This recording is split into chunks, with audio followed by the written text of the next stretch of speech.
Sir, you'll need to gather your belongings and exit the aircraft now. The flight attendant's voice cut through the plush silence of the first-class cabin like a blade, and every head turned. Marcus Washington, immaculately dressed in a Navy suit and seated in 2A, slowly set down his Wall Street Journal. He had shown his boarding pass twice, his ID once, but none of that seemed to matter. A white woman in pearls whispered, "Maybe he snuck in." A man across the aisle smirked. "They're getting bold these days." Security was already moving in. "Is there a problem?" Marcus asked, voice calm but firm. "There's been a discrepancy," the attendant snapped. "You're not on our list." He reached for his phone and began recording. First-class ticket, first-class seat. CEO of Tech Vision Enterprises. Being removed because I don't look the part. Cameras around the cabin flicked on. But no one spoke up. No one stopped it. 10 minutes later, Marcus stood in the terminal. Alone, humiliated, and very, very calm. Because what the airline didn't know, what no one knew, was that tomorrow Marcus was set to finalize a $4.1 billion merger with the very company that owned this airline. If you believe in justice, hit that like button and subscribe for more real-life stories that expose the truth.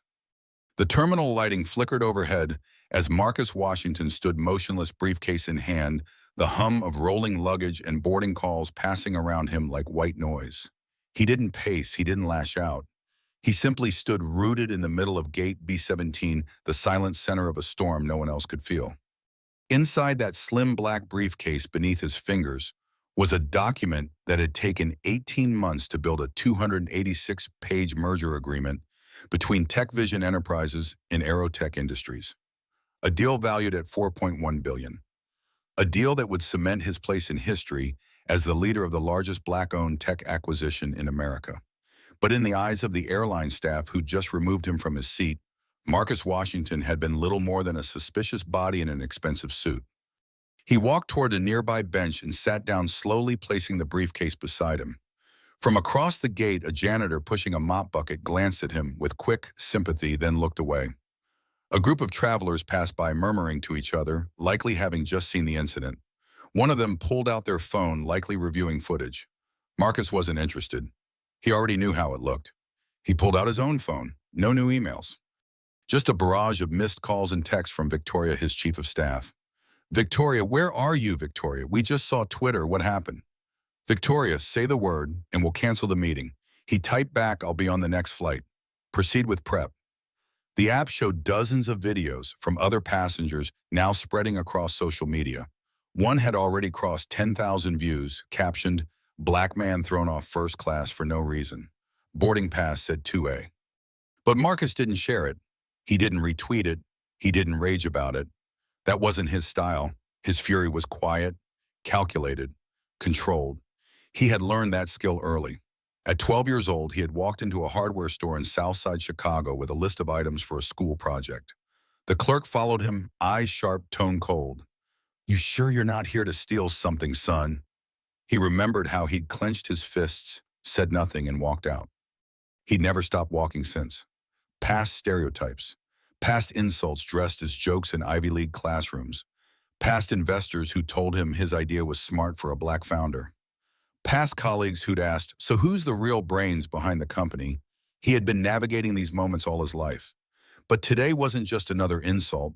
Today was calculated. A few feet away, a boy tugged his mother's hand and whispered, "Is he in trouble?" The mother smiled tightly and said, "Let's keep walking." Marcus heard it all. He reopened the boarding app on his phone.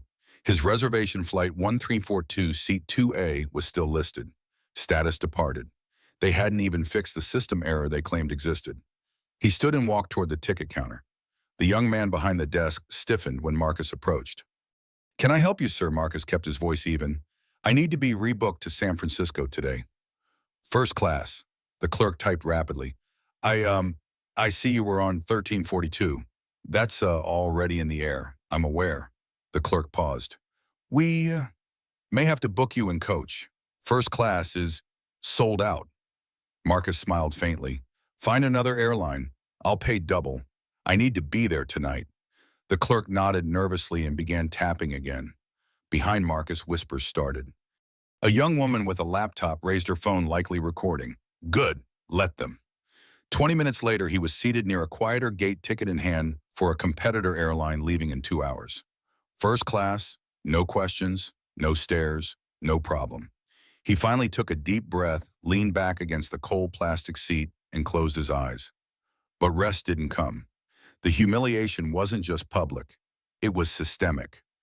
It was the invisible way the flight attendant had clutched his boarding pass as if it were fake. The smirk from the captain when he said comfort and safety. The silence of the passengers who knew better and said nothing. The injustice didn't scream. It whispered. It smirked. It excused itself politely, and it waited to see if he would accept it quietly again. But Marcus Washington was done accepting. He pulled out his phone and opened the video he had recorded.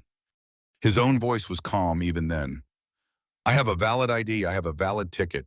I'm in my assigned seat." The comments were already flowing in. "This is disgusting. He handled that better than I would have." They had no idea who they were messing with. He stared at the screen, jaw tightening. For years he had played their game, excelled at it, outthought them, outperformed them, outclassed them. But now they would learn what happened when the game changed.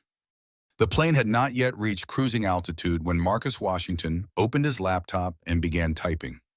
The quiet hum of the cabin buzzed behind him, but his focus was razor sharp. He wasn't thinking about the merger anymore. Not in the same way. This wasn't just business now, it was war. For nearly 2 decades, Marcus had been the silent force reshaping the tech world from the inside out. He hadn't launched Tech Vision Enterprises to play catch-up with Silicon Valley giants. He'd built it to lead to outthink, outbuild, and outlast every company that had once refused to take his calls. It began with an algorithm. He wrote it in his tiny apartment in Bronzeville using a second-hand Dell and 3 stacks of whiteboards bought on sale from Office Max. The code could process contextual data faster than anything on the market, but no one wanted to hear it from a black man with no Ivy League connections. So Marcus had forced the market to listen. By 35, he had contracts with NASA, the Department of Transportation, and the European Space Agency.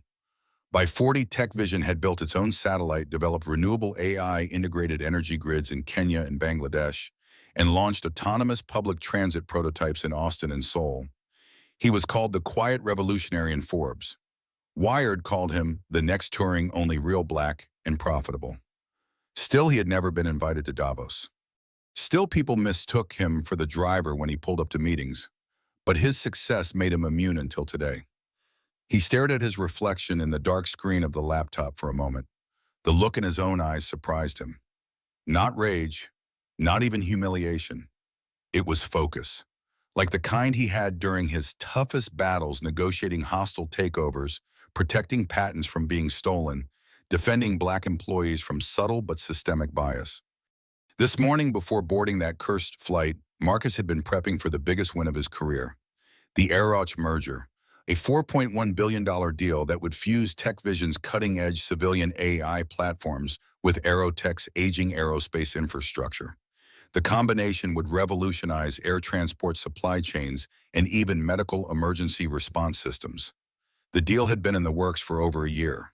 The boards were aligned. The lawyers had burned through every clause.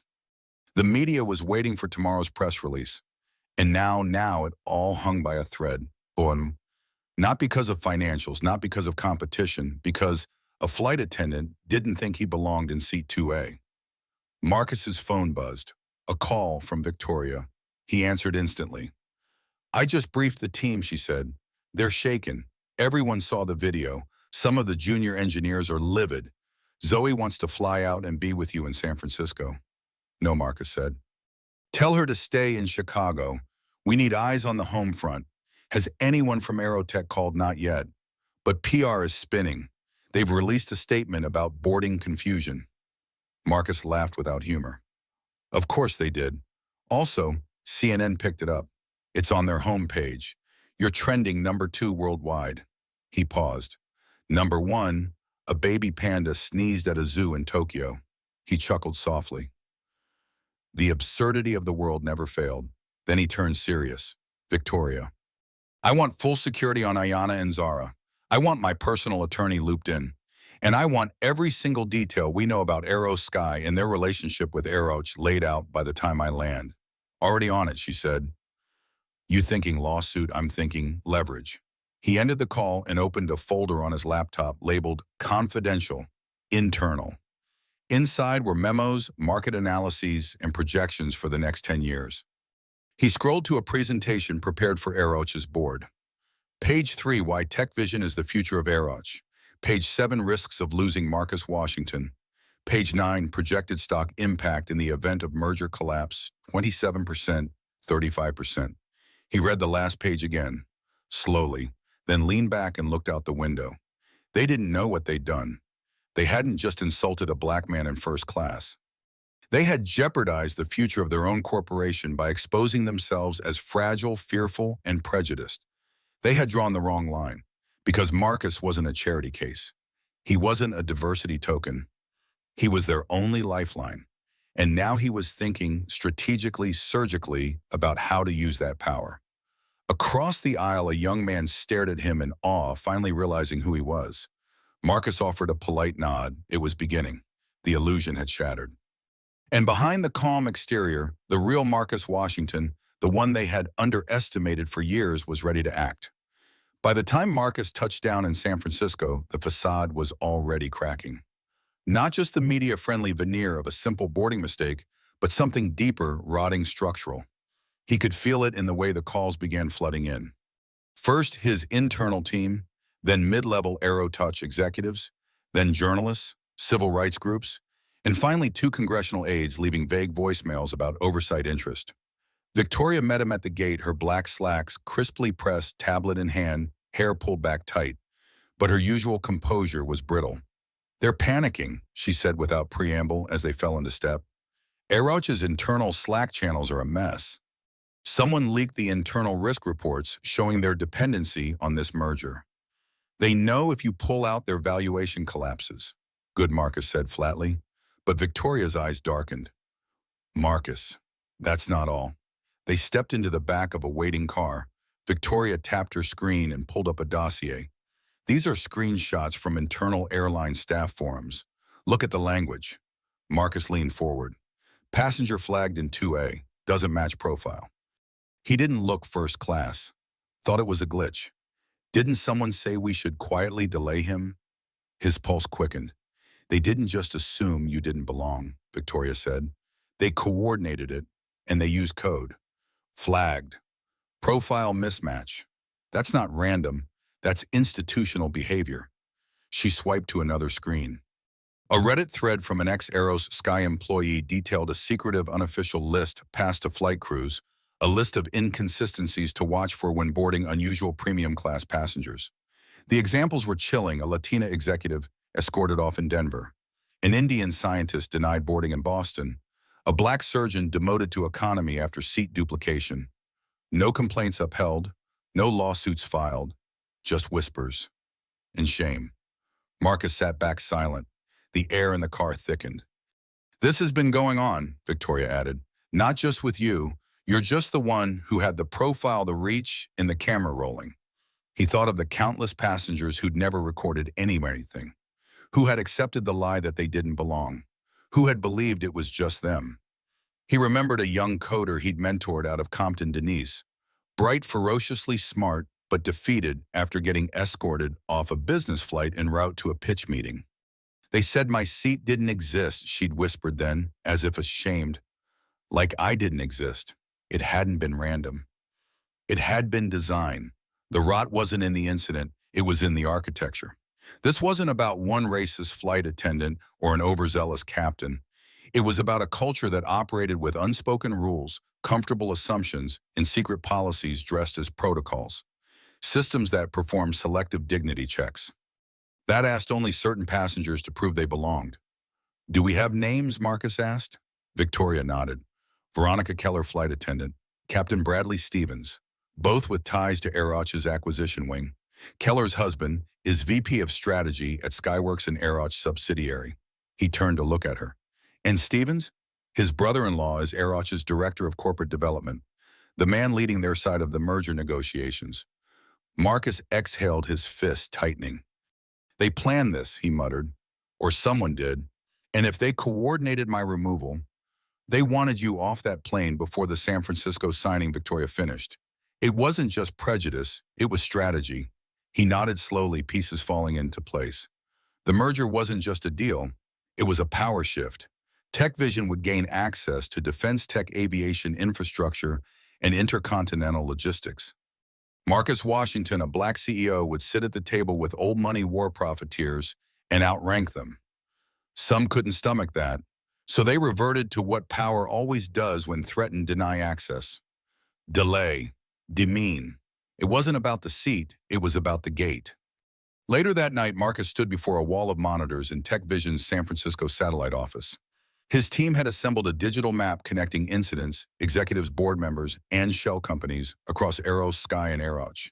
Red lines wove across continents, a web of plausible deniability. Zoe Jackson, TechVision's general counsel, stepped beside him. They've paid settlements, she said. Quiet ones. At least 4 over the past 2 years. Discrimination, misconduct, civil rights violations, all sealed with NDAs. She tapped a case file. Here, Marla Jenkins, software architect, pulled off a plane 2 hours before presenting a federal AI contract proposal. Guess who won that bid? Instead, Marcus didn't answer. He didn't need to. This wasn't just a fluke. It was a business model. And now they tried it on the wrong man. The next morning, the fog over San Francisco clung to the skyline like a veil. But inside TechVision's strategy room, clarity was beginning to take form. The atmosphere was electric, not with excitement, but urgency. Screens glowed with spreadsheets, legal summaries, and social media feeds. A war map for a battle none of them had anticipated just days earlier. Marcus stood at the head of the room, flanked by Victoria Chen and Zoe Jackson. His expression was unreadable. In front of him, a new face sat 20-something, uniformed and nervous. Jasmine Turner, a flight attendant with just 7 months of experience at Aero Sky. She hadn't come to defend her employer.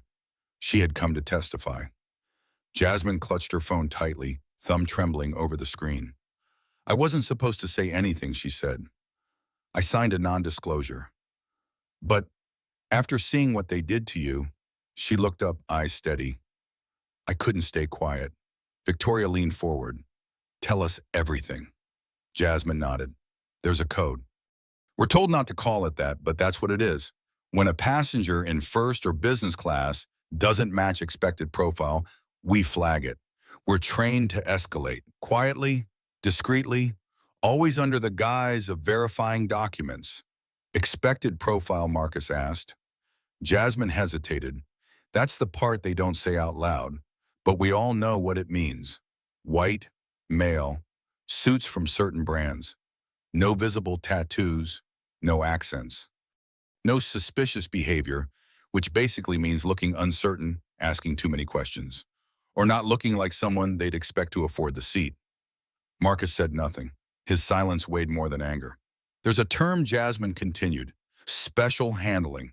It's not in any handbook, but supervisors say it during pre-flight briefings.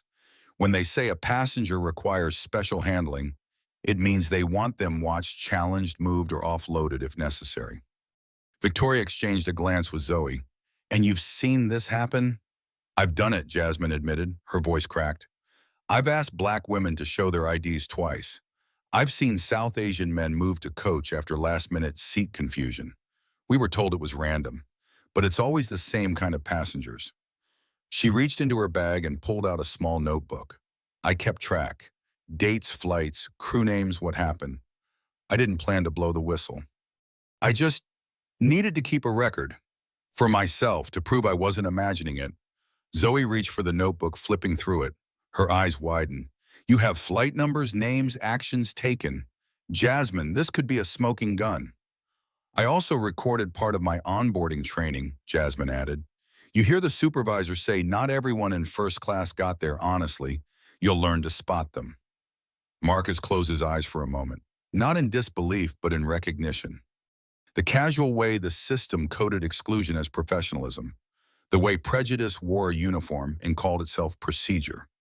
When he opened them again, he looked straight at Jasmine. You're risking a lot, he said. Your career. She held his gaze. So did you. There was a beat of silence before Victoria spoke. We'll protect her, legally and physically.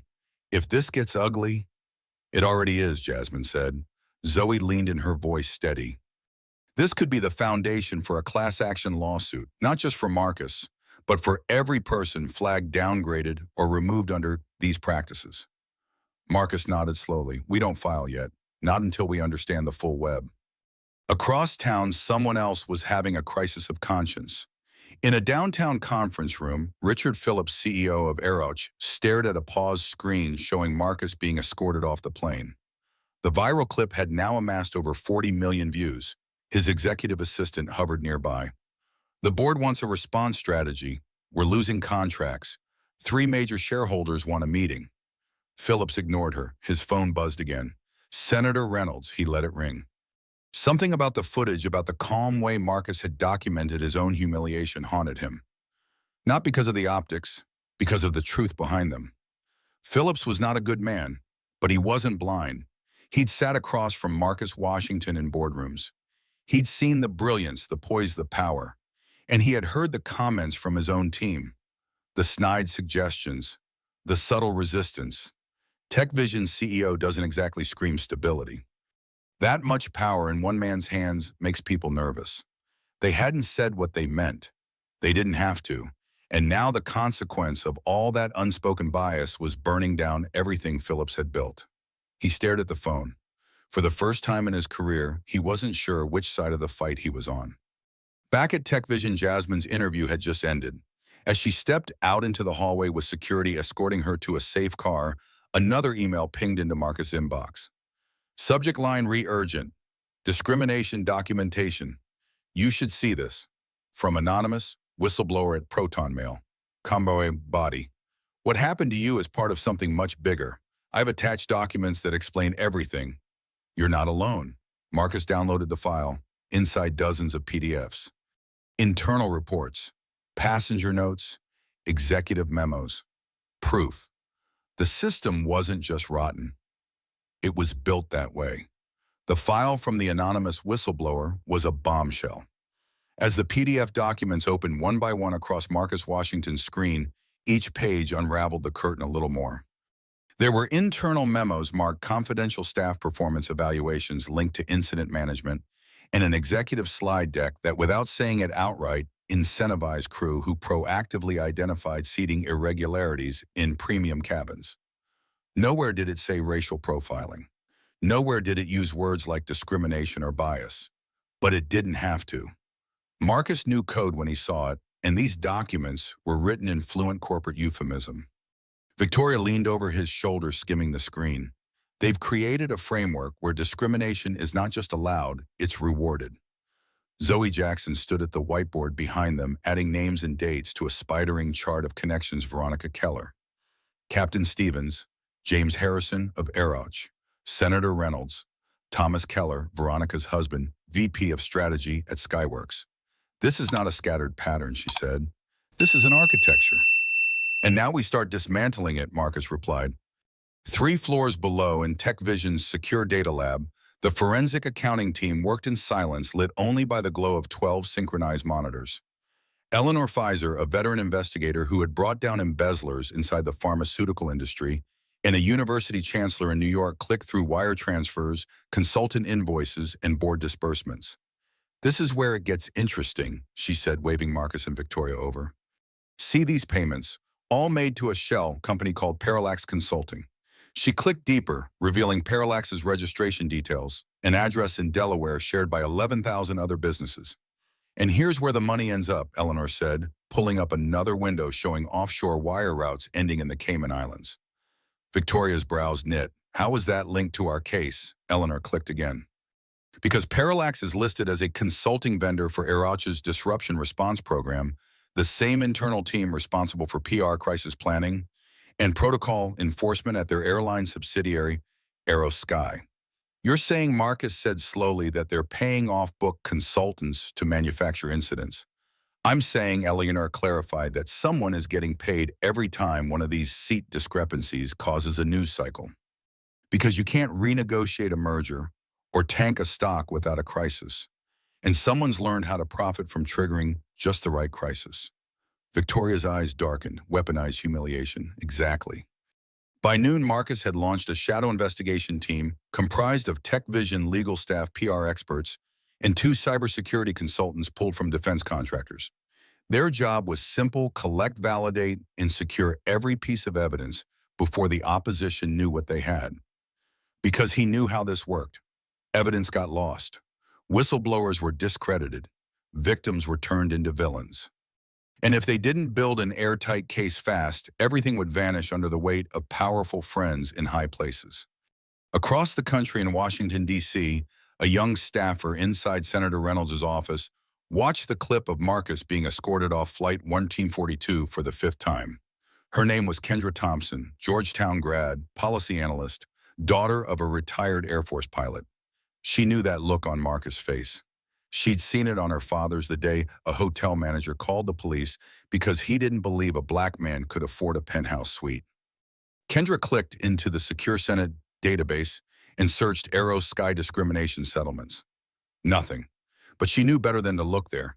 Instead, she opened the FEC's public filings, cross-referenced campaign donors with subcontractor recipients. There it was. Parallax Consulting, $245,000 donation. Same quarter, Reynolds pushed an aviation deregulation bill through committee. Her fingers trembled over the keyboard. She clicked export, then opened her private Proton Mail account and typed to anonymous whistleblower at Proton Mail. Com subject: "You're not alone. Check the FEC trail." She hit send. Back at TechVision, Jasmine Turner had returned. She wasn't alone this time. She brought two more Aero Sky employees, one a senior gate agent, the other a flight dispatcher. They weren't activists. They were tired. "I just got written up for refusing to downgrade a passenger who looked off-profile," the gate agent confessed.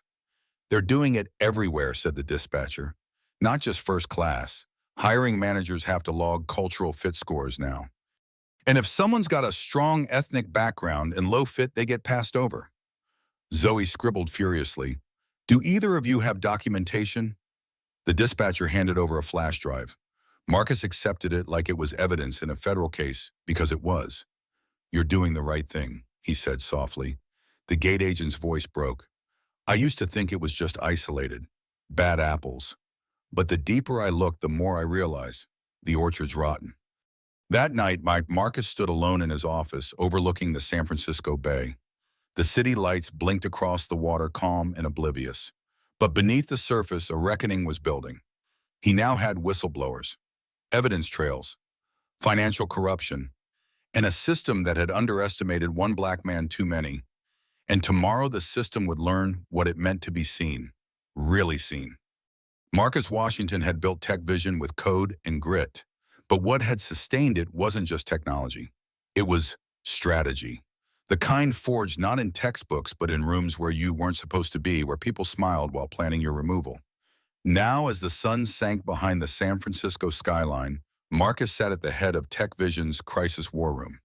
The polished mahogany table gleamed under the LED lights. Around it sat his core team: Victoria Chen and Zoe Jackson, James Wilson, CTO, and two silent figures new to the table: Eleanor Pfizer from Forensic Accounting and Claire Robinson, one of the most feared civil rights attorneys in the country. "Tonight we go from documenting what they have done," Marcus said, "to reshaping what they'll answer for." Claire placed a thick folder on the table. "With the whistleblower accounts and forensic evidence your team's compiled, I can file a federal discrimination lawsuit, potentially class action. But you need to decide, are we trying to win quietly? Or are we trying to burn this into the public conscience?" Marcus didn't hesitate. "We build leverage first. We don't light the fire until we've got the wind at our backs." Zoe nodded. "I've started working back channels with journalists, ones who've covered structural racism in aviation and corporate law. They won't publish yet, but when they do, it'll be with documents in hand." Victoria tapped her tablet. "Meanwhile, I've established shell entities in Singapore and Luxembourg. Through them, we've begun acquiring Aero Sky shares, small blocks split across proxies. As of this morning, we control just over 7.2% of their common stock." James blinked. "Wait, we're buying the airline?" "Not all of it," Victoria replied. "Just enough to demand board seats and disclosures." Claire smiled faintly. Hostile board intervention. Subtle, lawful, and terrifying if you're hiding something. Eleanor added, and we're tracing campaign donations from Eroch-linked entities to political figures, Senator Reynolds among them. What you've experienced isn't personal bias, it's policy by proxy. Marcus leaned back. Let them keep trying to discredit me. We'll respond in moves, not statements. That night, he placed a call to someone he hadn't spoken to in years, Thomas Zhang, founder and CEO of Horizon Systems. The two had once been rivals in the AI space, ambitious, sharp, competitive. But what set them apart was that they were among the only high-profile tech CEOs of color in an industry dominated by white gatekeepers. Thomas Marcus said, "You've seen the headlines." Zhang's voice was calm. "I've also seen the footage. You good know, but I'm not broken. Then let's talk." 2 days later, they met in a secure suite at the Intercontinental. No aides, no cameras. Zhang poured them both whiskey. "I know what you want," he said, "and I'm listening." Marcus nodded. "You know Aeroch was using Aerosky to manipulate this deal?" "I know they don't like the idea of two black CEOs controlling next-gen infrastructure," Zhang replied. "They've been playing divide and conquer for decades, pitting us against each other to make sure we never form anything too powerful together." Marcus handed over a folder. Inside were financial projections combining TechVision's AI and Horizon's quantum computing research. If we merged select patents, formed a joint venture, not a merger, not a buyout, but an alliance, we'd create a platform no one in aerospace or government contracting could ignore. Zhang skimmed the numbers, then looked up. "You're not just playing defense anymore." Marcus's eyes narrowed. "They went after my wife, my daughter, my company. This stopped being about a seat on a plane the moment they made it systemic." Zhang extended his hand. "Let's build something they can't veto." The handshake wasn't just partnership, it was declaration. The next morning, Marcus's phone buzzed with a secure call. "Eleanor, we've traced nearly 80 million in offshore transfers tied to Aeroch, fake consulting payments, red flag audits, and a paper trail to Senator Reynolds." Marcus smiled grimly. "Perfect," he looped in Claire. "We'll prepare a private legal notice to Aeroch and Aerosky. No press yet, just a firm reminder that we're watching." "Even better," Claire said. "We'll include a preservation request. They'll know what that means. No deleting, no wiping, or we escalate." That afternoon, Marcus posted a message on LinkedIn.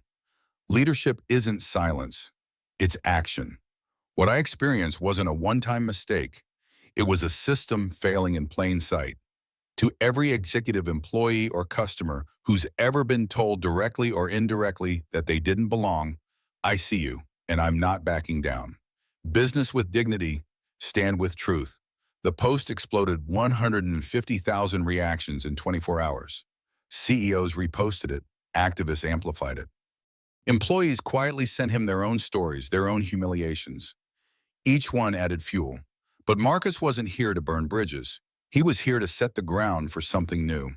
And now, with Jasmine's testimony, whistleblower files stock leverage, a potential class action forensic accounting media vying on standby, and a tech alliance brewing, he had what few black executives in America had ever possessed: true, undeniable, and actionable leverage. The next move would be surgical and permanent. The confrontation was never going to happen in a boardroom. Not when the stakes had grown too large for polite meetings and filtered emails. Not when reputations at corporations and systems were on the edge of collapse.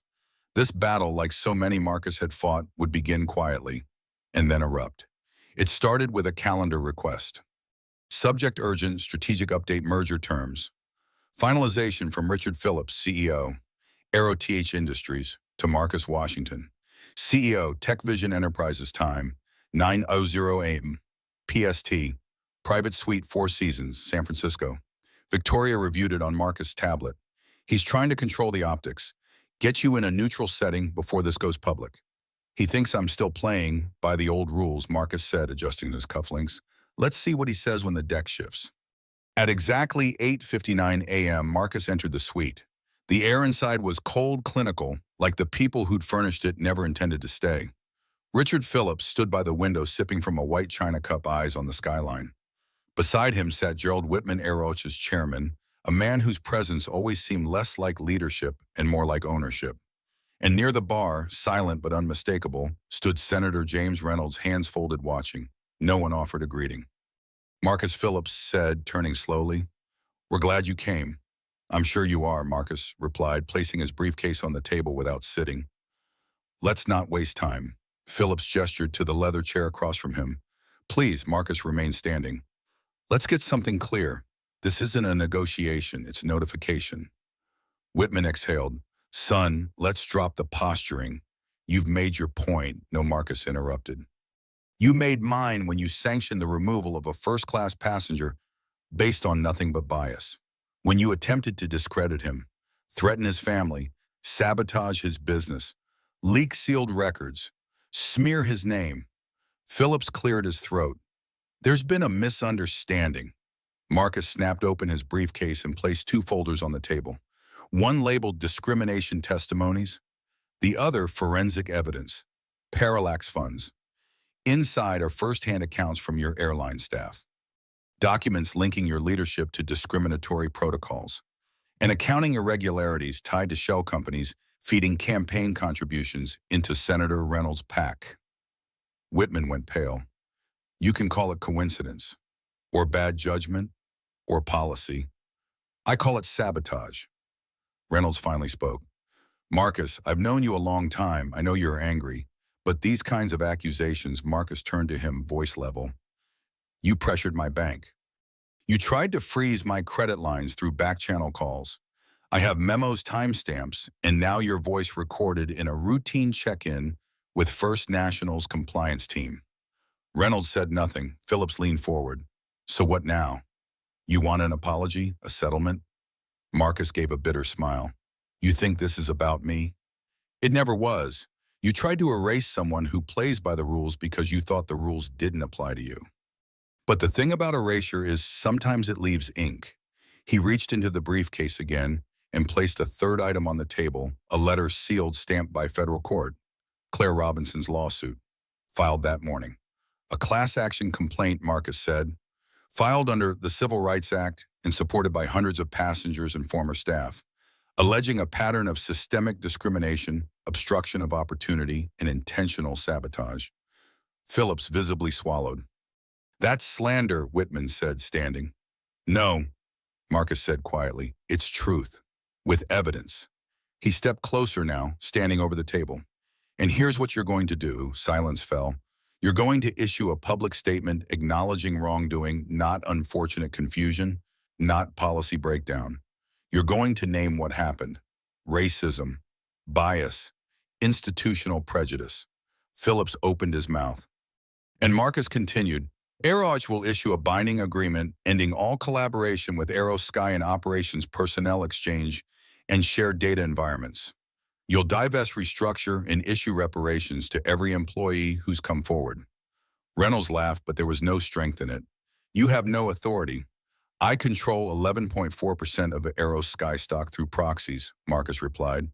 "Enough to demand board transparency, enough to freeze major strategic moves, and enough to spook every investor who's now reviewing your shady audit trail." Victoria entered the room, then unannounced, tablet in hand.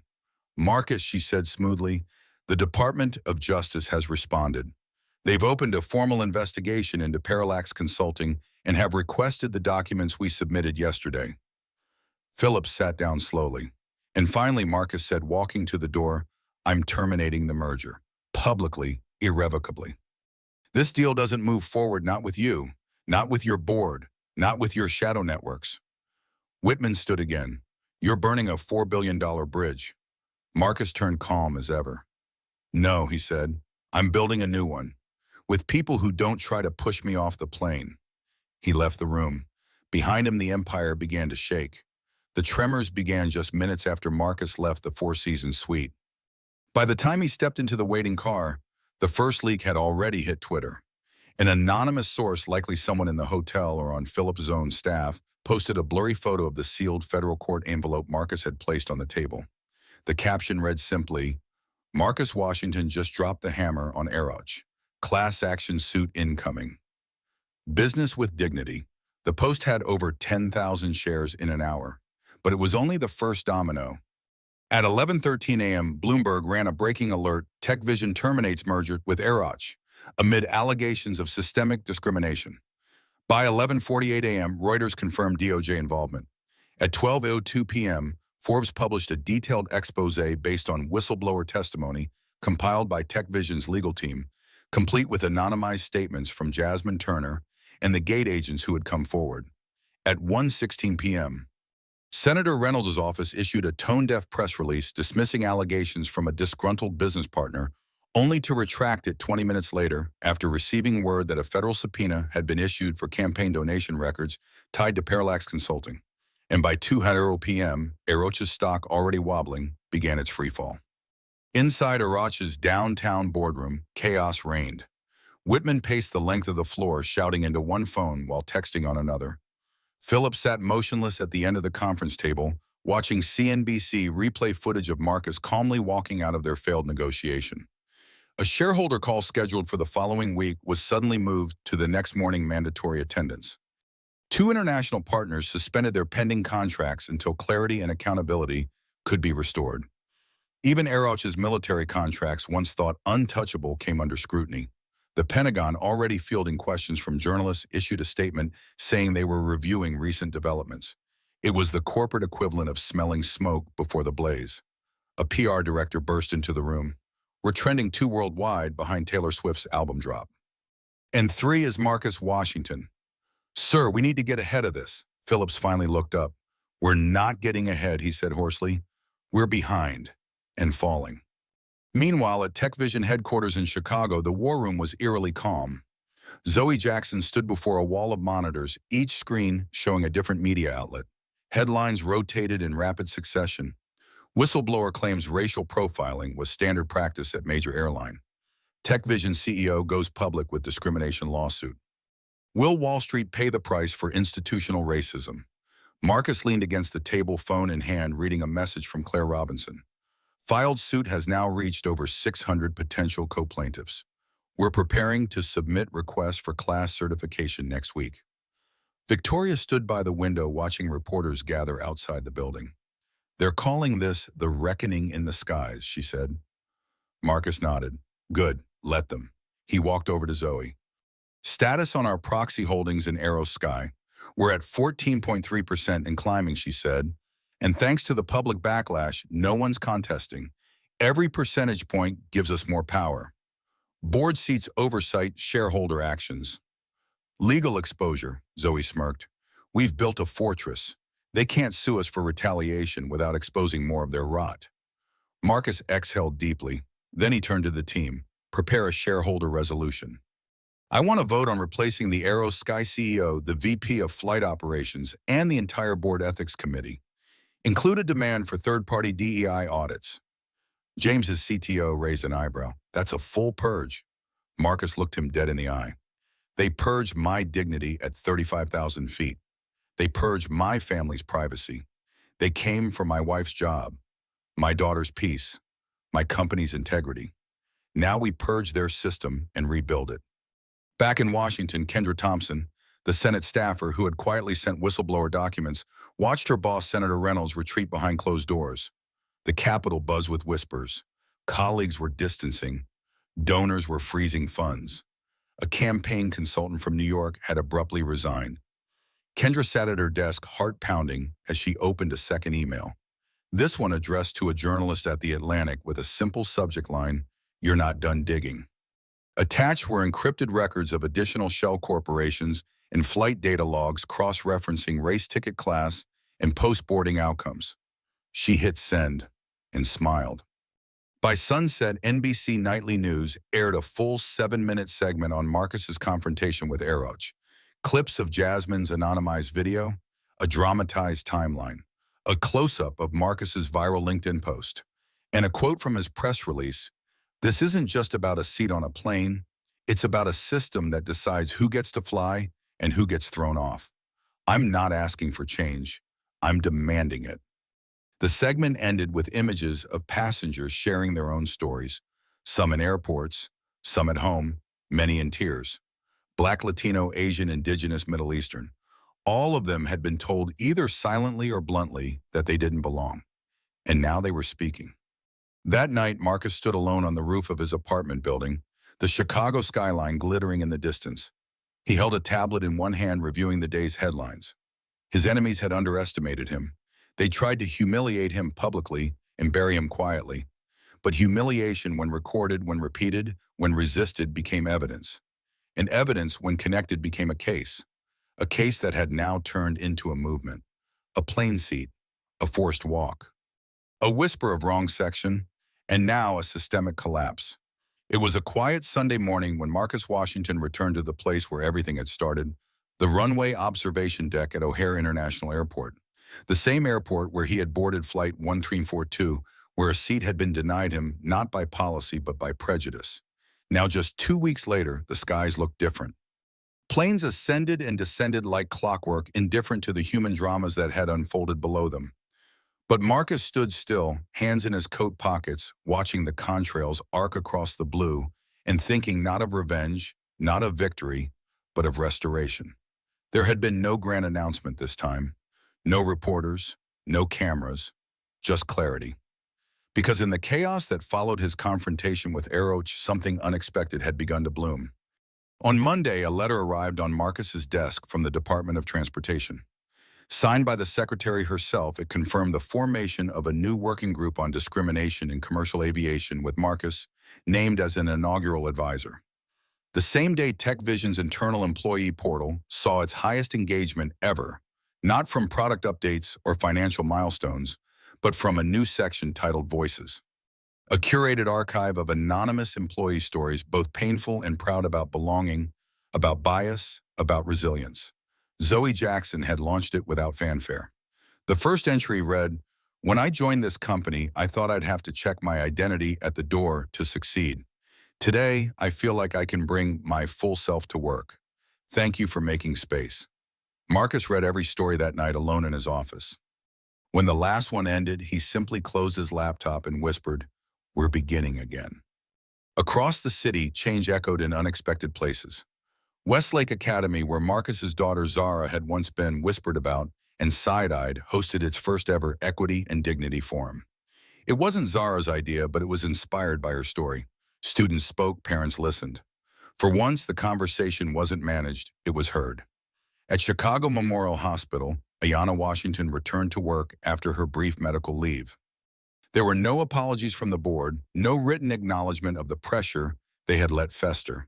But Dr. Landry, the chief of surgery, who had once questioned her focus, stepped into her office quietly and left behind a note. "We failed to support you when it mattered most. I'm sorry, and I'm learning." She kept the note, not for its words, but for what it represented. A first step. And at Aero Sky, what was once the most hostile part of this saga, something strange happened. New signage appeared in employee break rooms. Every passenger is a person. Every seat deserves dignity. It was corporate language, yes, but alongside it came real action. 2 board members had stepped down. A third, Veronica Keller's husband, was under formal investigation. The airline's new internal task force included not just HR managers but flight attendants like Jasmine Turner, who had blown the whistle. She was no longer hiding. Her name had been published in The Atlantic as part of a long-form article titled "Flying While Black Inside the Quiet Crisis of Premium Class Profiling." And now Jasmine sat on a panel advising the Department of Justice on industry reform. She'd sent Marcus a short email the day the article ran. "I was scared. But you showed me that fear can't stop truth. Thank you." Marcus didn't reply right away, because he wasn't focused on praise. He was focused on rebuilding. Inside TechVision, the conversation had shifted permanently. It wasn't just about AI now. It wasn't just about innovation. It was about infrastructure with intention, about building systems that didn't just work, but worked for everyone. He'd started holding bi-weekly leadership salons, no slides, no scripts, where team members from every background could speak directly to him, to Victoria, to Zoe. To shape the company's next chapter with more than metrics. And in partnership with Horizon Systems, Marcus began sketching the framework for a new global venture Concord initiative, a joint think tank and incubator designed to dismantle discriminatory systems in tech, finance, education, and government, not with slogans, but with design, with strategy, with tools that couldn't be weaponized by bias. Thomas Jang had called it Silicon Valley's first actual moral compass. Marcus called it a beginning. On that airport rooftop, as engines roared in the distance and sunlight streaked through the glass, Marcus finally closed his eyes. He didn't need to hold on to the humiliation anymore. He had metabolized it, converted it into clarity, into structure, into something that could outlive the pain that birthed it. This wasn't just a victory, it was a rebirth. Not of one man, but of a new standard, a new language for power, and a new question for the future. What if dignity wasn't optional but foundational? 2 days after Marcus Washington's public confrontation with Aeroch Industries, the tremors that began in conference rooms were now shaking pillars far beyond tech and aviation. At the Securities and Exchange Commission in Washington, a 34-page complaint landed on the desk of senior investigator Lena Sandoval. It detailed suspicious offshore payments, falsified consulting invoices, and PAC contributions linked to Parallax, consulting an entity now synonymous with Aeroch's backroom operations. Her team had seen shady financial maneuvers before, but this was something different. This isn't just creative accounting, Lena told her deputy. This is coordinated erosion of accountability across government, commerce, and civil rights. The next morning, the SEC opened a joint investigation with the Department of Justice. It was no longer just a class action lawsuit. It was a systemic reckoning. At Aeroch's annual shareholder meeting in Arlington, chaos reigned. For the first time in company history, a non-board member had petitioned for a motion to reassign senior leadership and received enough shareholder proxy votes to demand a formal vote. That petitioner, Marcus Washington, through his holding companies. His proposal: immediate termination of CEO Richard Phillips, removal of board chair Gerald Whitman, dissolution of the ethics committee, pending independent review, installation of a third-party oversight board co-chaired by civil rights leaders and aviation compliance experts. The initial reaction was fury, then fear. Because the votes were there, institutional investors, now spooked by collapsing valuations and DOJ subpoenas, began distancing themselves from the old guard. Hedge funds flipped allegiances overnight. Pensions threatened to divest, and activist shareholders, once fringe, now held sway. By noon, the motion passed. Richard Phillips was escorted out of the building under what the company called a transition protocol. Gerald Whitman, humiliated, stepped down live on camera. The press called it the most dramatic power shift in aviation since deregulation. But the consequences weren't just confined to boardrooms. Across the country, in employee lounges, flight operations centers, and airport terminals, Aero Sky staff watched as their company's leadership collapsed under the weight of hidden rot. And many of them felt something unexpected: relief. For years, they'd carried the burden of silence, knowing that policies were selectively enforced, that promotions were quietly steered, that certain complaints, especially those involving passengers of color, were routed to PR response units rather than resolved. Now the silence was broken. An internal amnesty program launched, inviting employees to report past incidents without retaliation. Within 72 hours, over 200 current and former staff came forward. Flight manifests, training manuals, meeting transcripts. Marcus had cracked the door. Now others were kicking it open. Meanwhile, Senator James Reynolds faced his own reckoning. Following federal subpoenas and public pressure, the Senate Ethics Committee opened a formal inquiry into campaign finance violations and misuse of influence. On C-SPAN, a clip of Reynolds being grilled by journalists outside his office aired nationally. "Senator, did you pressure First National Bank to limit TechVision's access to capital? Are you connected to Parallax? Consulting's donations to your PAC? Will you recuse yourself from aviation regulatory votes?" He offered no comment. But by that evening, 3 of his donors publicly severed ties. 2 staffers resigned. And an independent watchdog filed a complaint for suspension from committee duties. The Senate Majority Leader, once a close ally, released a tepid statement about letting the process play out. It was the political equivalent of a curtain call. Back in Chicago, Marcus sat in TechVision's auditorium, surrounded by employees, not journalists. He hadn't called a press conference. He'd called a town hall. Zoe Jackson opened the session with a single sentence: "Transparency isn't a risk, it's our responsibility." Then she handed the mic to Marcus. He stood without notes. No slides, just presence. "I built this company to disrupt systems," he said. What I didn't realize until 2 weeks ago was that the system we needed to disrupt most wasn't technological. It was moral. He paused. And the truth is, we were never just building software. We were building standards. The world just didn't know it yet. He invited every department head to the stage, legal, engineering, HR facilities, and had them outline how they would audit their own teams for equity, representation, and dignity. No one left early. Some cried. And when it was over, every TechVision employee received an anonymous code for a new internal platform, Dignity Index, a tool to report issues, suggest reforms, and monitor changes in real time. No more silos, no more secrets, just accountability. Later that week, on the ninth floor of the Department of Transportation, a freshly printed proposal was stamped and filed, titled the Air Passenger Civil Equity Act, co-sponsored by Representative Angela Ramirez Sena, Thomas Klein, advised by Marcus Washington, Claire Robinson, Jasmine Turner. The bill would mandate new federal protections against discriminatory passenger removals, require transparent reporting of flight ejections by race and class, and penalize airlines found engaging in profiling under the guise of security. What began as a viral video was now entering the legislative record. Systemic consequences written in policy. One night, as Marcus scrolled through his inbox, a message stood out. From Jasmine Turner, subject one line. I handed out peanuts for 6 months. Now I'm helping write federal law. Thank you for not staying silent. He stared at the screen for a long moment. Then he whispered to himself, this is what justice looks like in motion. The conference room at Skyworks International, the Aeroch subsidiary responsible for flight operations, was known for its ruthless efficiency. Gray walls, frosted glass, a board table that looked more like a chessboard than a workspace. But this morning, the atmosphere wasn't clinical. It was cold. At the head of the table sat Thomas Keller, VP of Strategic Partnerships. Normally self-assured today, his eyes darted between the printed agenda and the 3 empty chairs across from him. They weren't empty for long. The door opened with the kind of precision that signaled everything had changed.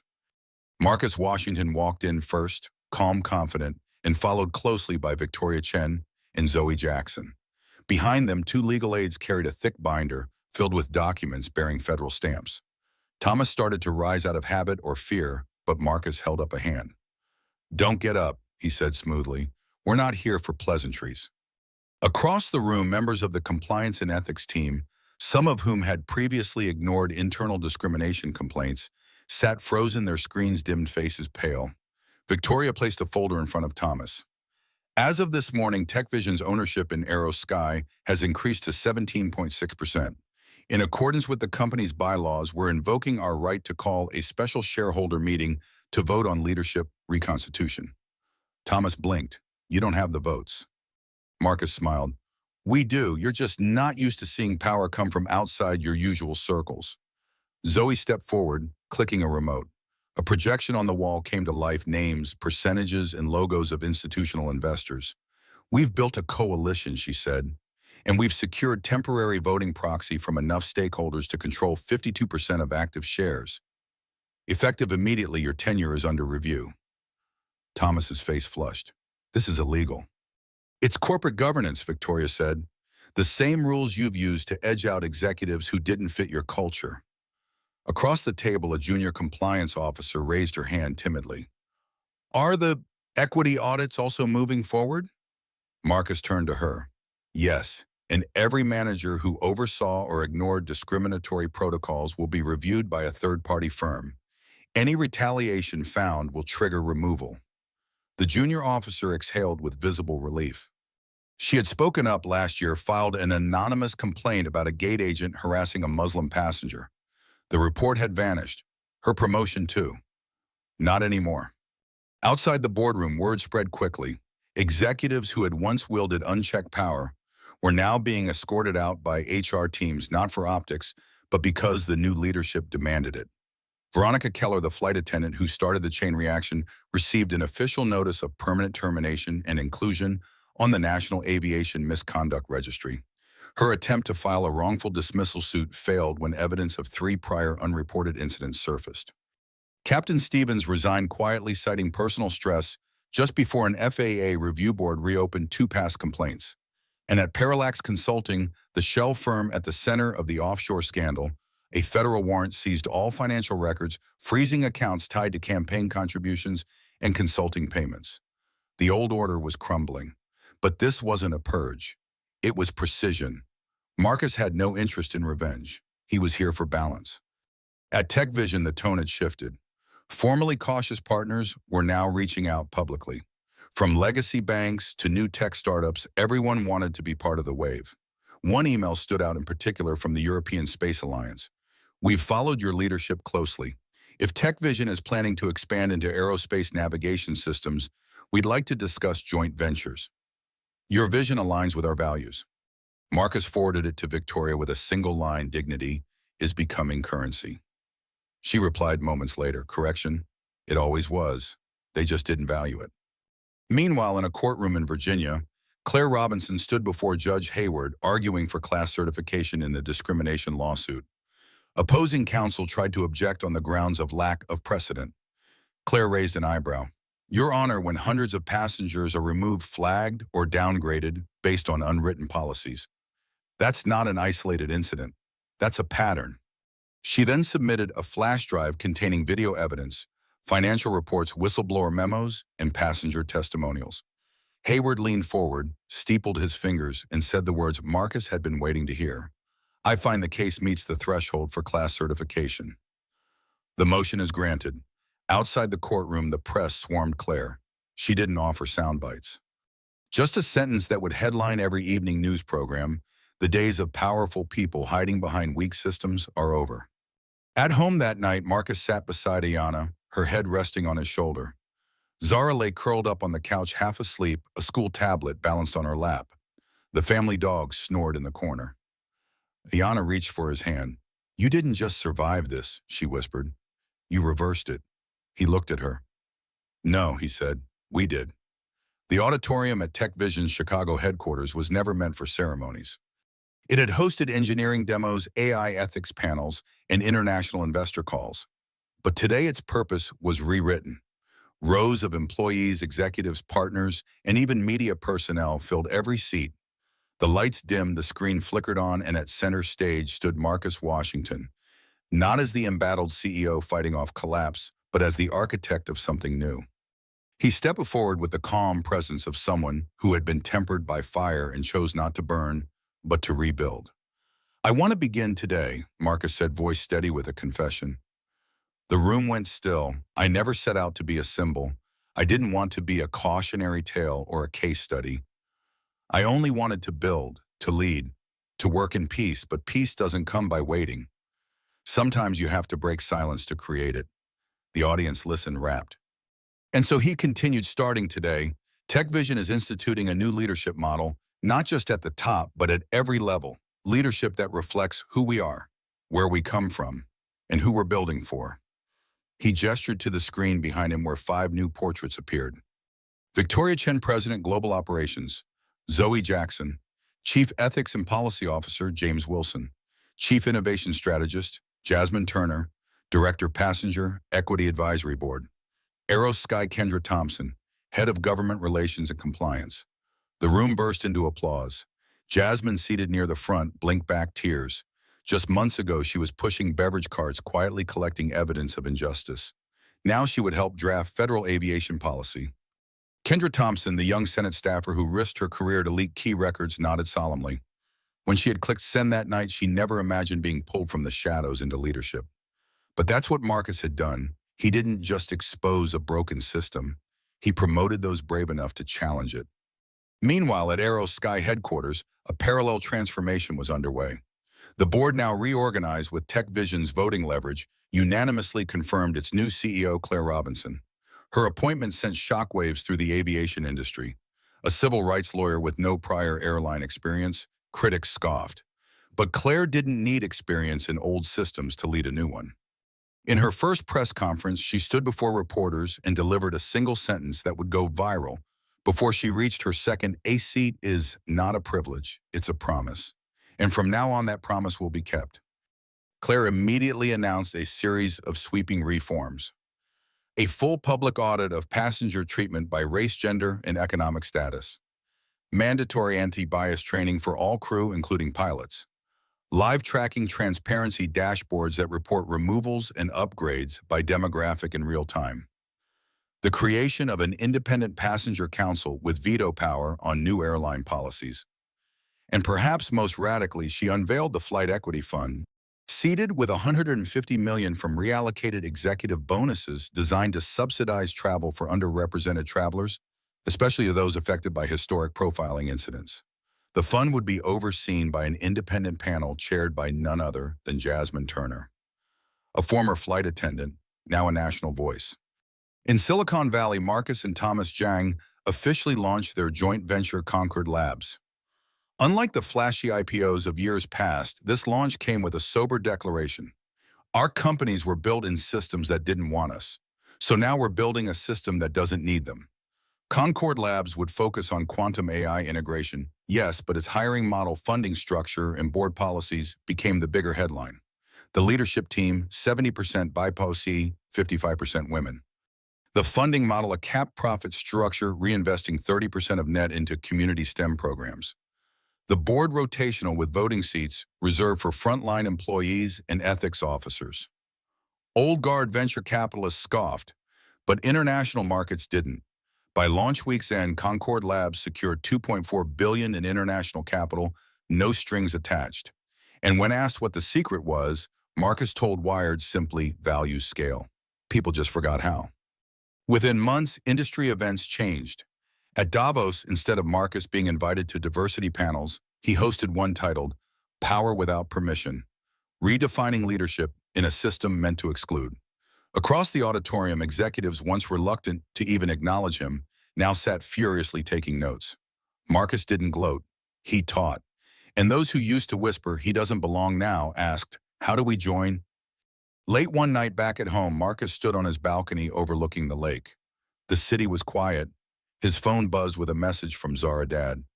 "Someone in my school just said they want to be like you. Not rich, not famous, but brave. That's kind of cool." He smiled, because in the end, it wasn't about the power they tried to take from him.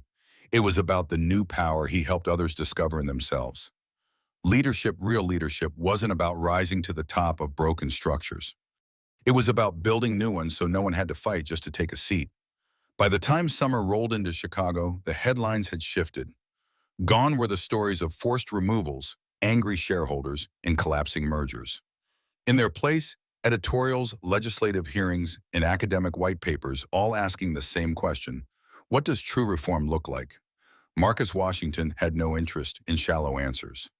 Inside TechVision's new Policy and Inclusion Office, now a permanent division reporting directly to the CEO, Zoe Jackson, stood beside a giant glass board covered in red, green, and yellow lines.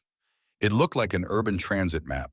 In truth, it was a blueprint for dismantling institutional harm sector by sector. "This is where we start," she said, tapping the first column. "Hiring protocols. No more culture fit language. Replace it with culture add. Standardize blind screening. Diversify final round panels. Next," she pointed, "is procurement.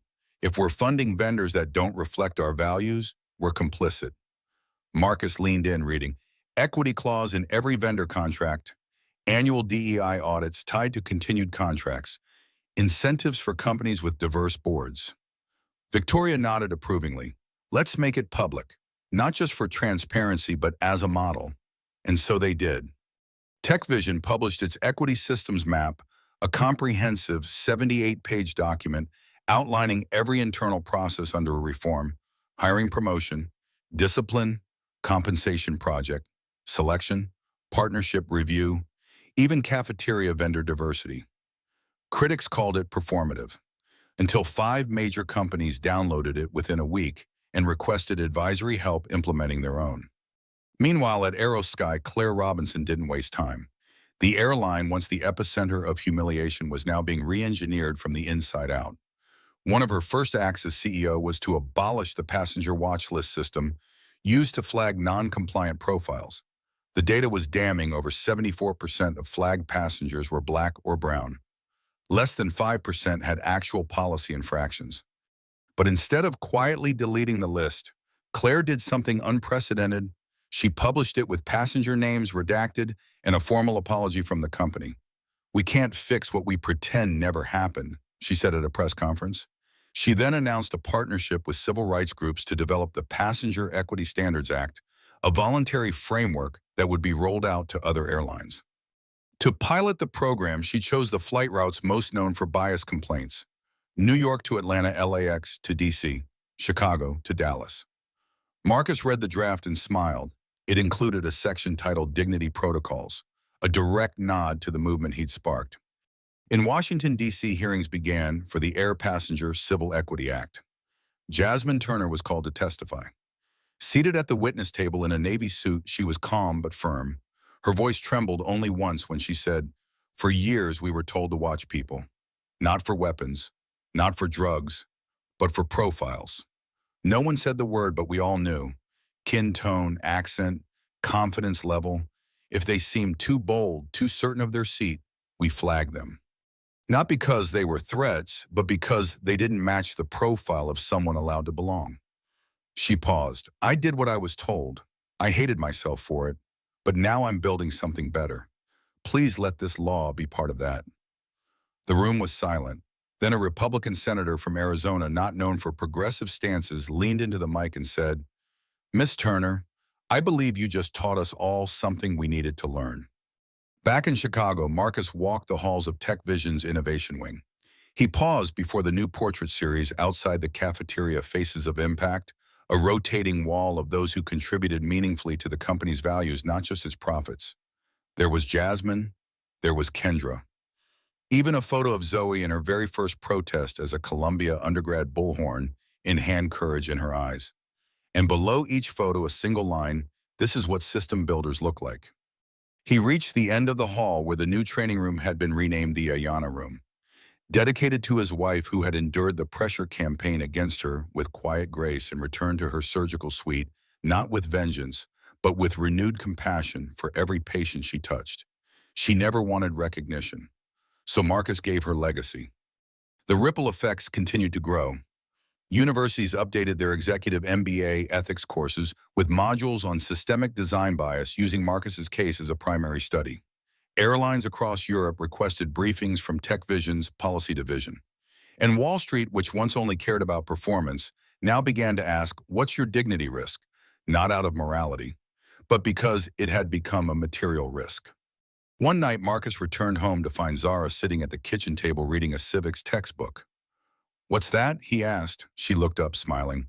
"They added your case as part of a section called Modern Civil Rights Leaders." He raised a brow. "Leaders, you didn't lead a march," she said. "You led a systems crash and a better reboot." He was quiet. Then he hugged her and whispered, "We're not done." The spark had started at 35,000 feet. But now it was on the ground, moving fast. What had begun as a viral video of Marcus Washington's forced removal from first class had evolved into something the public hadn't seen in years, a full-blown civic reawakening. Not orchestrated, not performative, just raw collective recognition. It wasn't just that people were angry, it was that they recognized the pattern. And for the first time, many refused to turn away. At airports around the country, LAX, ATL, JFK spontaneous dignity protests appeared.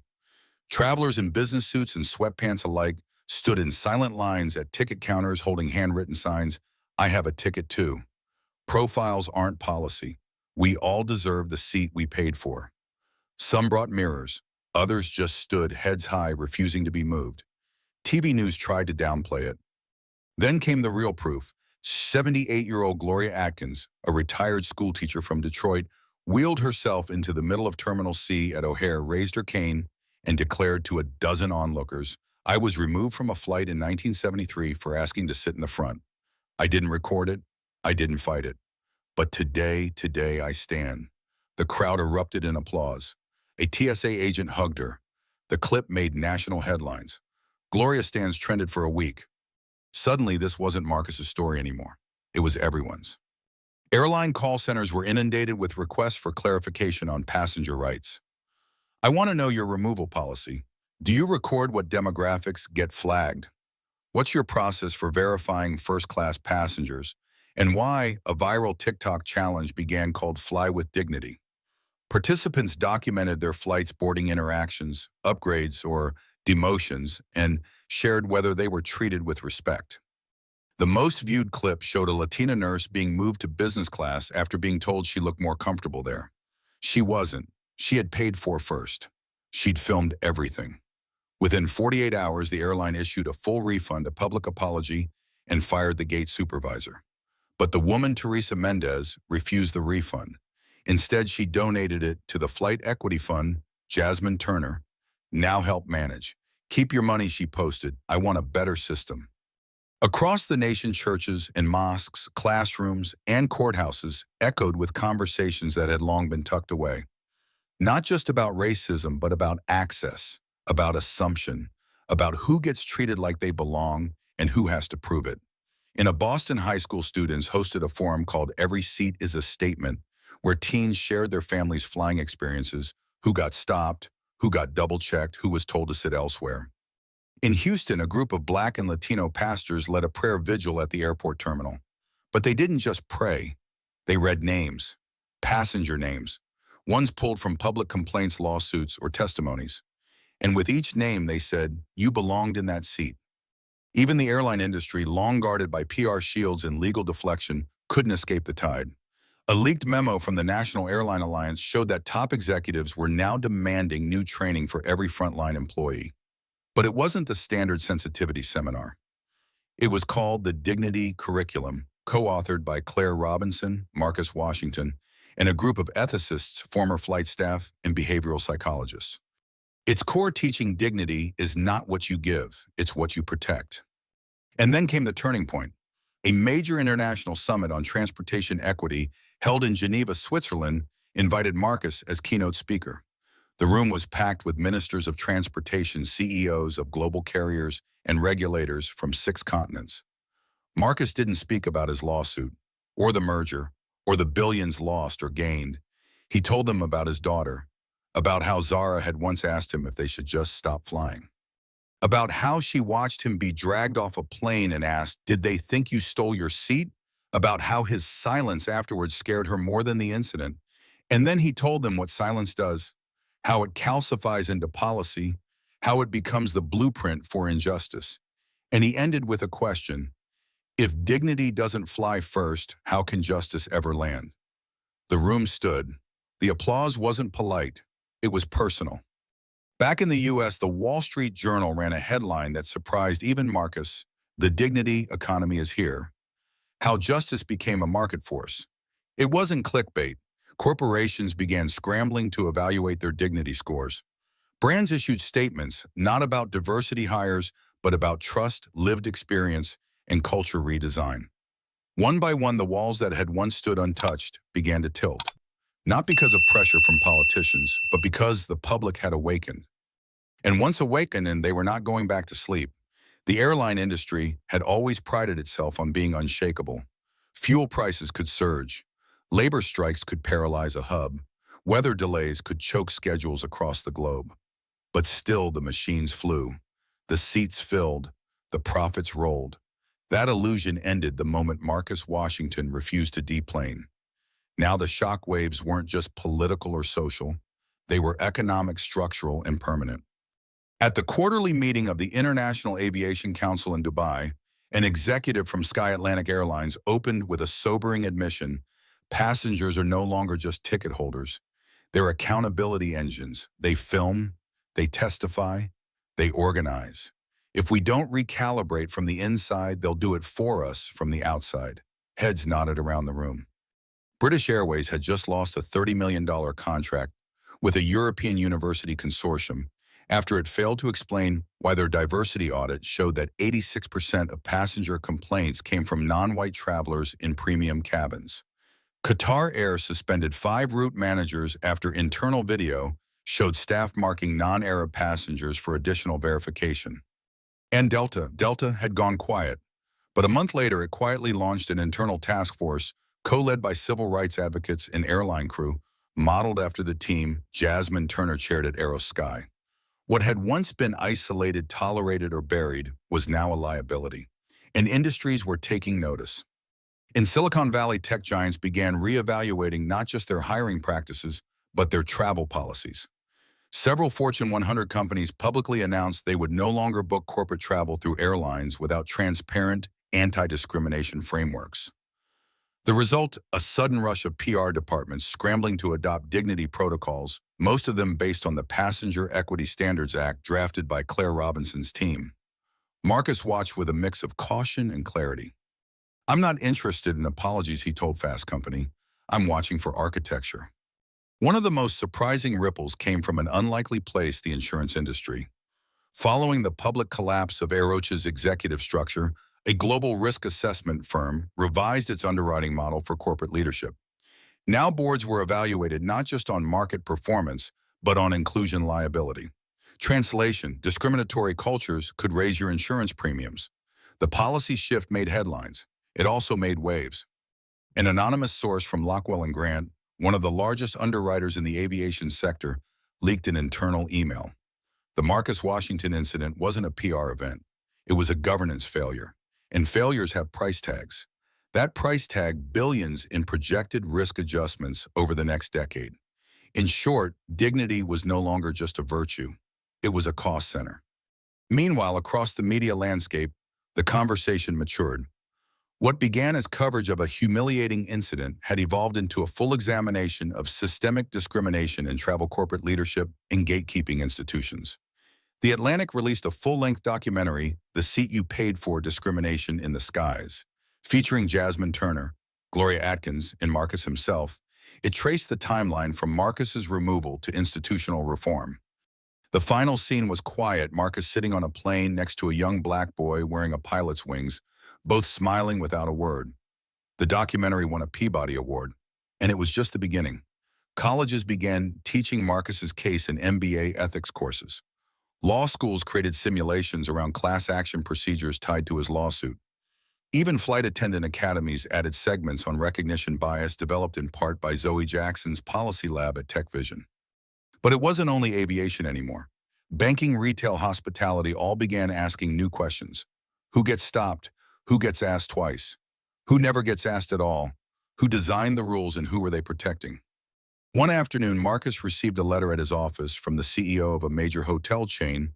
"We're revamping our guest profiling policies. It started because of you. We'd like your team's help in creating a framework that ensures no one is ever profiled as a non-guest again.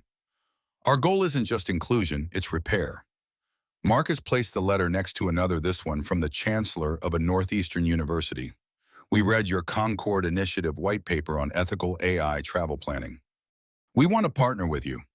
Our engineering students will now study algorithmic bias through the lens of real-world consequences, not hypotheticals." Meanwhile, at AeroSky's training center in Atlanta, a new generation of flight crew lined up for orientation. They were diverse, not just in race, but in background, language, and lived experience. And this class would be the first to complete the Dignity curriculum, a 6-week deep dive into unconscious bias, cultural fluency, and de-escalation through empathy. The final exam wasn't a multiple-choice quiz. It was this: A man boards your flight and sits in first class. He doesn't look like what you're used to. What do you do? One recruit wrote, "I serve him like everyone else, but I also take a moment to ask myself why I even questioned it." Another wrote, "I remind myself that seats don't carry people. People carry stories. I treat everyone like it matters." They passed, and the industry began to rise again, but this time with new altitude. The morning sunlight pierced through the windows of TechVision's downtown crisis room, now repurposed ironically as a strategy studio, where once war maps of discrimination had lined the walls.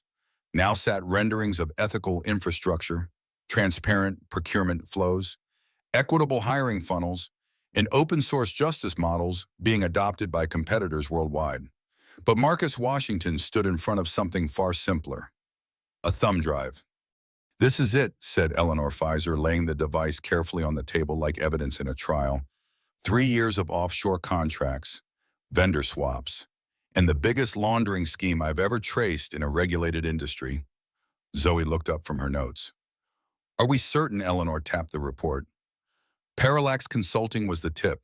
We followed the money through 8 shell companies in a shadow ledger hidden inside Aeroch's compliance software. What we found, Bayi, is government-grade fraud. Victoria nodded grave. Then this isn't just about civil rights anymore. It's criminal. Federal criminal. Marcus turned to Claire Robinson, who stood beside them. She didn't flinch. I've seen racketeering cases less organized than this. He took a breath. Let's finish it. Later that day, Marcus and Claire walked into the Department of Justice building in D.C. They didn't come for negotiations or settlements. They came with proof. Inside a secured briefing room, they laid out the findings. Aeroch executives had funneled over $1.8 billion in inflated defense contracts through consulting firms that didn't exist.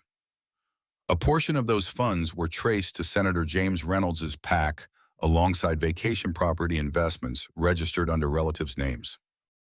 Additional kickbacks landed in offshore accounts tied to 3 other public officials, 2 in aviation oversight roles, 1 a judge in the discrimination case initially dismissed.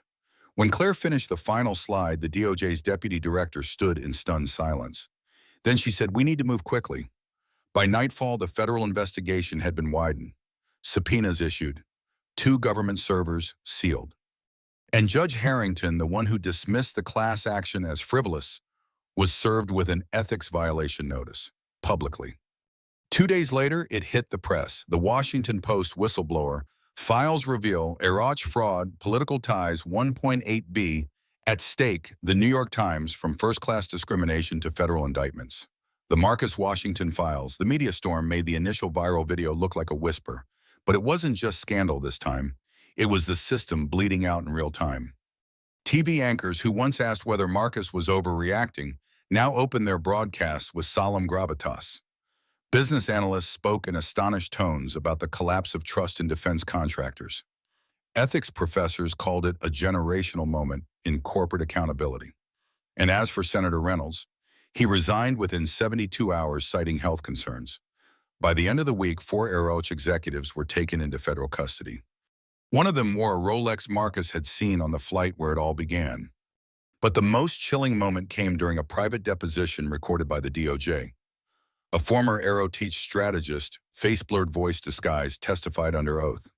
We'd known Marcus Washington was a risk to the deal, not because he was volatile, but because he was too stable, too principled.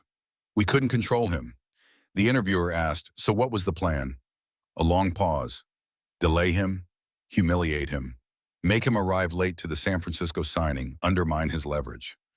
Hope he'd still sign, just with less fight. The airline was part of that.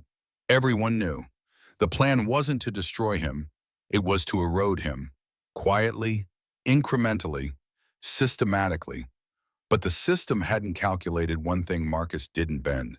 He documented. And now every file he'd kept, every call recorded, every folder duplicated and encrypted was being dissected by agencies across 3 continents. The public reaction was seismic. Students walked out of classes in solidarity with whistleblowers. Airline employees formed new internal equity unions. Retired veterans, many of whom had worked with defense contractors, came forward with new documents, some dating back a decade. Even public figures who once remained neutral now took sides. Oprah called the exposure the systemic reckoning of our time. Trevor Noah said it best on national television. They tried to delay one man from walking down a jet bridge. Instead, he gave America a front-row seat to how racism and corruption hold hands behind closed doors. Marcus didn't celebrate. He didn't issue a gloating tweet, didn't go on a victory tour. He stood silently on the steps of the DOJ, reading a prepared statement. This was never about destroying a company or a man's reputation. This was about removing the blindfold from the system that lets bias fester behind procedure. Today is not a victory lap. It's a removal of rot. And now we rebuild. When asked if he had anything else to say, he looked directly into the cameras and replied, "To the little black kid watching this from their living room who wonders if they'll ever be believed when they say, 'I was treated unfairly,' this moment is for you." Inside the FBI's case file, the entire investigation was named after the code used by the Aeroch executive to initiate the original plan W must not reach SF. But the final page of the file bore a new heading, W reached everything. Marcus Washington didn't need applause. Not anymore. He'd walked through fire-spoken truth in rooms designed to silence him and stood firm when powerful people tried to drag his name and his family through the dirt. Now, with the scandals, exposed resignations filed, and lawsuits proceeding, the world called it victory. But Marcus didn't feel triumphant. He felt still. That morning, he skipped the calls from investors, the news alerts, the congratulatory texts. He turned his phone off and walked alone through the Jackson Park Lagoon in Chicago's South Side, where he'd spent childhood afternoons chasing dragonflies with his cousins and listening to his mother recite Langston Hughes from memory. A jogger passed by, did a double-take, and whispered his name. Marcus offered a polite nod, nothing more. He wasn't avoiding people. He just needed space to remember who he was before all this. Because real victory, he knew, wasn't always loud. Sometimes it showed up in silence. Back at TechVision HQ, the building felt different. Not because it had grown, though it had. Not because it had become more famous, though it was now a global brand. But because it breathed easier. The receptionist who once hesitated before speaking to Black visitors now greeted everyone with warmth after personally requesting to go through the company's empathy-centered training twice. Security staff who once bristled at non-traditional visitors now offered to guide them after sitting through listening sessions hosted by Kendra Thompson and former Flight crew like Jasmine Turner. The halls weren't just safer, they were wiser.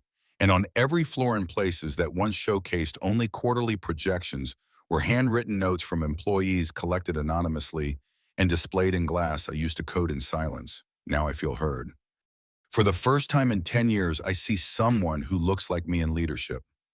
I didn't leave because someone fought for me to stay.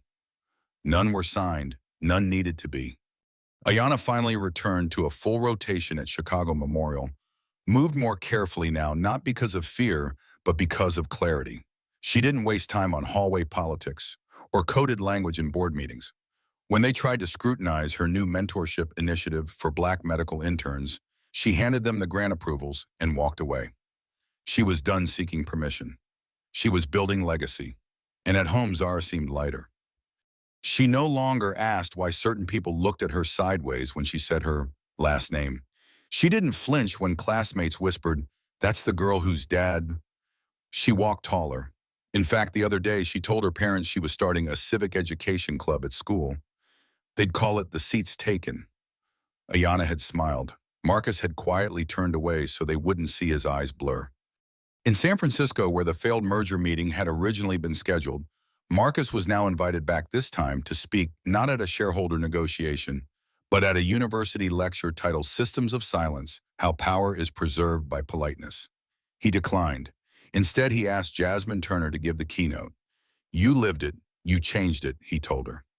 Jasmine, now the director of passenger equity at AeroSky, spoke with calm fire. "When I reported my supervisor for profiling, I was told to keep my head down. That's how injustice protects itself, by teaching us that silence is smart. But it's not. Silence is strategic for people in power, and suicidal for the rest of us." The audience rose in a standing ovation. Afterwards, she received 3 job offers, including one from the Department of Transportation. She turned them all down. "This isn't a stepping stone," she told Marcus. "This is where I build." In D.C., the DOJ's investigation widened. More indictments were coming, more systems unraveling. But Marcus didn't attend those press conferences. He didn't need to. His job there was done. Instead, he returned to Concord Labs, his joint venture with Thomas Jang. Together, they launched a pilot program offering free AI training to public school students from underfunded districts. The pilot's name, Flight: Future Leaders in Global Humanitarian Inclusive Tech. When a reporter asked Marcus what he hoped students would take from it, he simply said, "The ability to chart their own path without waiting for permission to board." And so the world moved forward.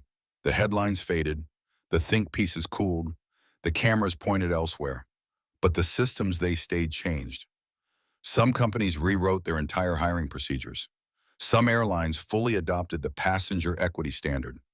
Some universities now taught Marcus's ordeal as required curriculum in law, ethics, and political science. But none of that made national news anymore. That was okay. Quiet victory isn't less powerful. It's just less performative. One evening, as Marcus stood in his study, sheltered by the soft hum of Lake Michigan outside, He received an email from someone he'd never met.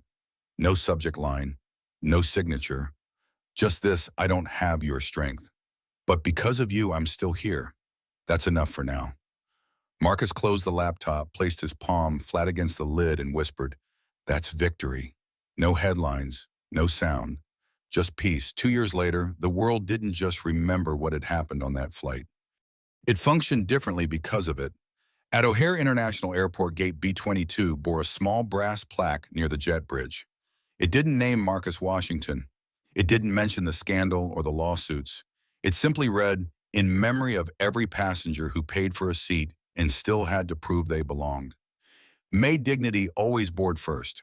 Travelers stopped and stared at it sometimes. Not all understood the reference. But those who did, especially the ones who had once been randomly flagged or quietly downgraded, often paused, ran a hand along the metal, and exhaled. For them, it wasn't just a message, it was a marker, a sign that someone had once said enough so forcefully the entire system flinched and then changed. At TechVision, the culture that once required DEI panels now lived it as default. The company's latest sustainability report didn't just highlight its carbon offsets or AI efficiency metrics. It led with dignity per hour, a radical new KPI developed internally measuring how employees felt during their workday, how safe they were to speak, to report, to lead, to fail without fear. The data didn't just sit in a dashboard, it drove bonuses. Marcus had tied executive compensation to those numbers. You don't change the culture, he once told the board, until you change what gets rewarded. Today, every major business school studied the TechVision model under a new category: human-centered power systems. The man who was once treated like a threat for sitting in his assigned seat was now seen as the architect of the next generation of ethical capitalism. But Marcus didn't call it revolution, he called it repair.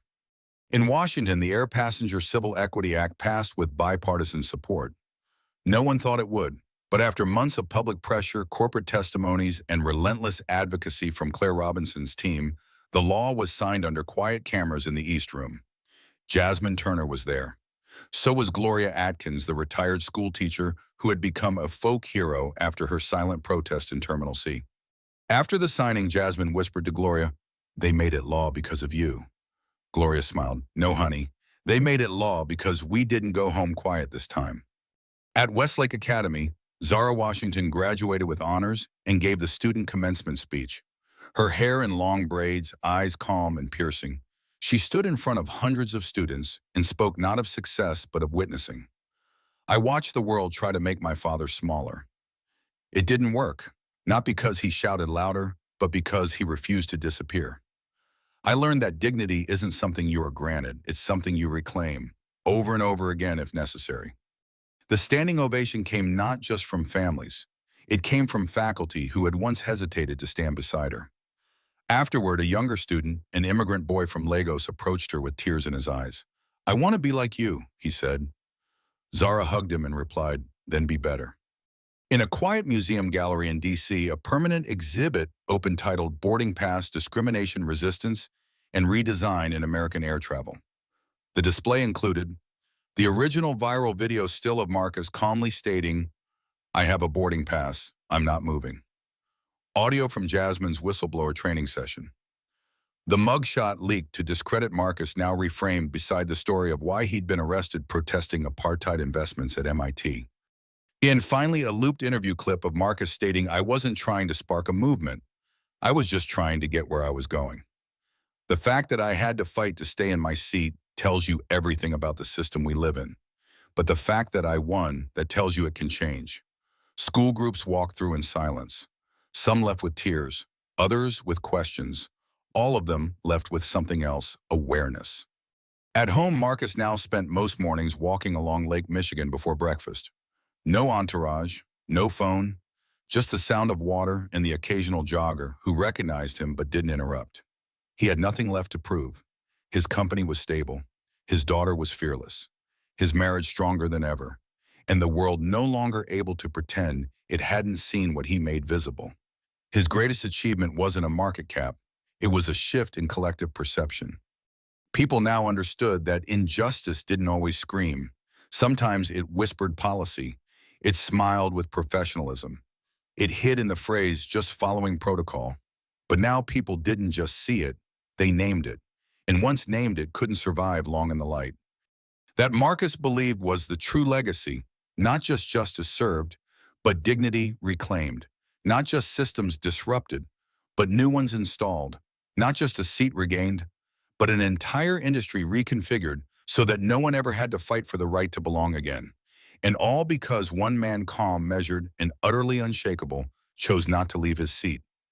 2 years after Marcus Washington's quiet resistance became a global catalyst, his name no longer belonged solely to a single incident. It lived in frameworks, reforms, and foundations. And yet, when people asked him how it all started, he always gave the same answer. It started with someone doubting I deserved to be where I was, but it ended with no one ever questioning it again.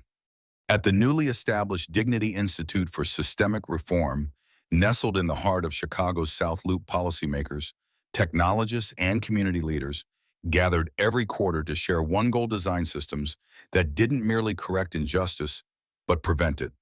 Funded with $100 million of Marcus's own wealth, the Institute didn't carry his name. That was intentional. This was never about one man, Marcus once said at the ribbon cutting. It's about everyone who ever sat in the right seat and still got asked to move. The curriculum was radical in its simplicity. Teach history, not just what happened, but how it was designed. Train action, build models that could be replicated without legacy power. Transfer ownership, make sure the work outlived any single leader. By its second year, 3 countries had adopted its design principles in transportation equity laws. And nearly every major airline in North America had implemented a new standard: no deplaning without supervisor and video documentation. It wasn't perfect, but it was a start. At Tech Vision, the building where Marcus once fought alone had become something else entirely. Visitors from around the world came not just for its innovations, but to observe how power was shared. Departments voted on their own performance metrics. Inclusion officers had budgetary authority, and the company's internal arbitration model, based on restorative justice, was now being trialed by Fortune 100 giants. When one major bank asked Marcus for a private training session, he declined. Instead, he sent 2 junior engineers and a flight attendant turned policy consultant named Jasmine Turner. "They'll teach you more than I ever could," he told them. The session ended with standing applause, not for celebrity, but for truth without ego. Marcus spent most of his time now mentoring not in offices but over long walks, quiet coffees, and handwritten letters to young professionals who reached out after reading his story. One letter stood out. It came from a young man in Nigeria who had seen the original flight video years later on YouTube. "I have a good mind," he wrote, "but I'm always told I don't fit the image. I keep thinking of your story. When you were asked to move, when you didn't. Thank you for staying in that seat. Because now I know I can sit too." Marcus sent no reply. He simply printed the letter, framed it, and placed it in his study. Next to it, he framed his original boarding pass from Aero Skyflight 1342, still intact, still reading seat 2A. Zara, now in her second year at college, called her father one evening. "I want to change my major," she said. "I'm switching from biology to policy design." Marcus didn't hesitate. "Do it," he said. "Just promise me one thing." "What?" "That you design systems that don't make anyone choose between dignity and success." "I will," she replied. "I learned from the best." He didn't respond. His heart already had. Looking back, Marcus knew he had lost things along the way. Opportunities, partnerships, even friends who advised him to let it go, to stay quiet, to be grateful. But he had gained something rarer, a life aligned with his values. He had told the truth, and the truth had moved systems, not all at once, but piece by piece, until something irreversible took root. What Marcus proved, what his story left behind, wasn't just a checklist of accomplishments. It was a blueprint for others. That you can be dignified and disruptive. That silence isn't safety when you know better. That staying seated can be more powerful than standing up if it means holding ground no one wants you to claim. The boarding pass became a symbol. The silence became a signal. And the system that once tried to shame him, it now quoted him. And so the story ends, not with Marcus in a courtroom or a press conference, but in his backyard trimming a tree his grandfather planted, letting the soil speak. He moves slower now, more deliberate, but he carries something the system could never take: legacy, not built on vengeance, but on vision. Victory not claimed, but shared. Because the moment he chose to stay in that seat, he made space for all of us to do the same. If you found this story powerful, subscribe to Real Life Stories New for more narratives that expose injustice and celebrate quiet revolutions. Because sometimes the most powerful stand is refusing to move.